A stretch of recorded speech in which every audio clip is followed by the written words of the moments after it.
پیارے دوستو، کیا آپ جانتے ہیں کہ یہودی حضرت جبرائیل علیہ السلام کو اپنا دشمن اور حضرت میکائیل علیہ السلام کو اپنا دوست کہتے ہیں، لیکن بیشتر افراد اس بات سے ناواقف ہوں گے۔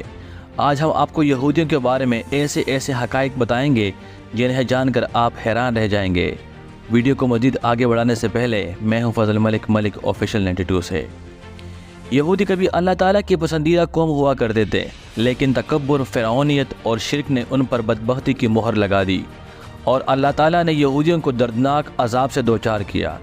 یہودی وہ لوگ ہیں جنہیں عرف عام میں بنی اسرائیل بھی کہا جاتا ہے۔ یہودی مذہب دنیا کی اہم ترین مذاہب میں شامل ہے۔ یہودی مذہب میں نعوذ باللہ حضرت عزیر علیہ السلام کو اللہ کا بیٹا مانا جاتا ہے اور یہ ان کا بنیادی رکن ہے۔ ان کو بنی اسرائیل اس لیے کہا جاتا ہے کہ یہ حضرت یعقوب علیہ السلام کے ماننے والے تھے۔ اسرائیل حضرت یعقوب علیہ السلام کا لقب ہے اور شاید مسلمانوں سے ان کی نظریاتی دشمنی اس لیے بھی ہے کہ یہ بنی اسرائیل کو بہت سے قوموں سے برتر اور اعلیٰ مانتے ہیں، مگر یہ بھی مانتے ہیں کہ اب ان سے یہ اعزاز چھین لیا گیا ہے۔ ان کے مذہب کی اہم بات یہ ہے کہ کوئی بھی شخص بآسانی ان کے مذہب میں شامل نہیں ہو سکتا، بلکہ یہودی ہونے کے لیے سخت شرائط کا سامنا کرنا پڑتا ہے۔ دوسرا، بہت کم دیکھنے میں آیا ہے کہ کسی یہودی نے اپنا مذہب چھوڑا ہو، کیونکہ یہ لوگ اپنے مذہب کے بارے میں بہت سخت ہیں۔ مگر یاد رہے کہ یہ وہی قوم ہے جن پر اللہ تعالیٰ نے سب سے زیادہ لعنت کی ہے۔ اس قوم نے حضرت یحییٰ علیہ السلام کا سر مبارک قلم کروایا تھا اور حضرت موسیٰ علیہ السلام سے کہا تھا کہ وہ جب تک اللہ سبحان کو اپنی آنکھوں سے نہ دیکھ لے ایمان نہیں لے کر آئیں گے۔ یہی وہ قوم ہے جن پر اللہ تعالیٰ نے نہ صرف قرآن پاک میں بلکہ ان کے اپنے صحیفوں میں بھی ان پر لعنت فرمائی ہے۔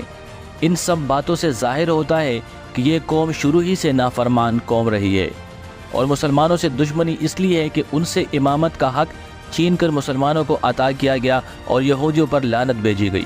پیارے دوستو، یہودی حضرت جبرائیل علیہ السلام کو اپنا دشمن سمجھتے ہیں کیونکہ وہ وحی کے ذریعے حضور اکرم صلی اللہ علیہ وسلم کو ان کی سازشوں کے بارے میں آگاہ کیا کرتے تھے۔ یہودیوں نے حضرت جبرائیل علیہ السلام کو اپنا دشمن کہا تو اس پر اللہ تعالیٰ نے سورہ بقرہ میں ارشاد فرمایا، کہہ دو کہ جو شخص جبرائیل علیہ السلام کا دشمن ہے اس کو غصے میں مر جانا چاہیے۔ اس نے تو یہ کتاب اللہ کا حکم سے تم لوگوں پر نازل کی ہے جو پہلی کتابوں کی تصدیق کرتی ہے اور ایمان والوں کے لیے ہدایت اور بشارت ہے۔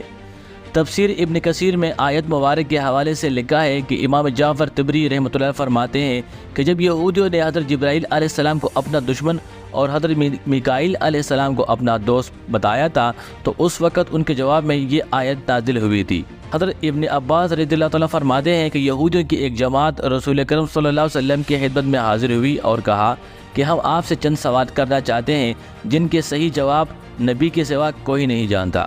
اگر آپ سچے نبی ہیں تو ان سوالات کے جوابات دیجیے۔ آپ صلی اللہ علیہ وسلم نے فرمایا، بہتر اگر میں صحیح جواب دوں گا تو تم میری نبوت کا اقرار کرو گے۔ انہوں نے آپ سے وعدہ کیا اور عہد کیا۔ اس کے بعد آپ صلی اللہ علیہ وسلم نے حضرت یعقوب علیہ السلام کی طرح اللہ تعالیٰ کی شہادت کے ساتھ ان سے پختہ وعدہ لے کر انہیں سوال کرنے کی اجازت دے دی۔ انہوں نے کہا، اچھا یہ فرمائیے کہ تورات میں جس میں نبی امی کی خبر ہے اس کی خاص نشانی کیا ہے اور اس کے پاس کون سا فرشتہ وحی لے کر آتا ہے؟ اس پر آپ صلی اللہ علیہ وسلم نے فرمایا، اس کی خاص نشانی یہ ہے کہ ان کی آنکھیں جب سوئی ہوئی ہو تو ان کا دل جاگ رہا ہوتا ہے۔ اس پر آپ صلی اللہ علیہ وسلم نے کہا کہ بتاؤ میں نے ٹھیک کہا؟ سب نے کہا جی آپ نے بالکل درست فرمایا۔ اب ہمارے سوال کے دوسرے حصے کا جواب بھی فرما دیجئے۔ اس پر بحث کا خاتمہ ہے۔ آپ صلی اللہ علیہ وسلم نے فرمایا کہ میرا ولی جبرائیل ہے اور وہی میرے پاس وہی لے کر آتا ہے اور وہی تمام انبیاء کرام کے پاس پیغام باری تعالیٰ لاتا رہا ہے۔ سچ کہو اور قسم کھا کر کہو کیونکہ میرا یہ جواب بھی درست ہے۔ یہودی نے قسم کھا کر کہا کہ جواب تو درست ہے، لیکن چونکہ جبرائیل علیہ السلام ہمارا دشمن ہے اور وہ سختی اور خون ریزی وغیرہ لے کر اترتا ہے زمین پر، اس لیے ہم اس کی نہیں مانیں گے اور نہ ہی آپ صلی اللہ علیہ وسلم کے مانیں گے۔ ہاں، اگر آپ صلی اللہ علیہ وسلم کے پاس حضرت میکائیل علیہ السلام وہی لے کر آتے جو رحمت، بارش اور رزق اور پیداوار وغیرہ لے کر آتے ہیں اور ہمارے دوست بھی ہیں، ہم آپ کی تابعداری اور تصدیق کرتے۔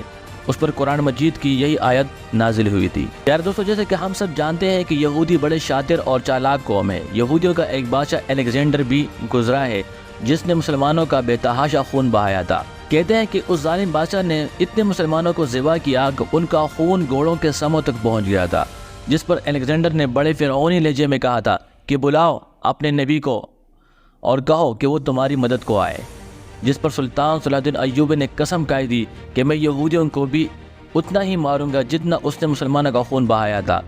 دوسرا، میں الیگزینڈر کی گردن اپنی تلوار سے کاٹوں گا۔ اس کے بعد سلطان صلاح الدین ایوبی نے بیت المقدس آزاد کروایا، مگر قتل عام کی قسم کو پورا نہ کیا بلکہ اپنے قسم کا کفارہ ادا کیا۔ مگر سلطان صلاح الدین ایوبی نے اپنی دوسری قسم پوری کی اور الیگزینڈر کا سر اپنے ہاتھوں سے تلوار سے الگ کیا۔ یہودیوں کا اہم مقصد پوری دنیا پر قبضہ کرنا ہے اور اپنا دین سب سے بلند کرنا ہے۔ تب ہی سے یہ فلسطین آ کر آباد ہوئے تاکہ ان کا کوہ و مقام ان کو واپس ملے۔ دوستوں، میں امید کرتا ہوں یہودی جیوز کے بارے میں یہ جو انفارمیٹیو ویڈیوز تھی جس میں یہ بتایا گیا ہے کہ وہ جبرائیل علیہ السلام سے نفرت کیوں کرتے ہیں، آپ کو ضرور پسند آئی ہوگی۔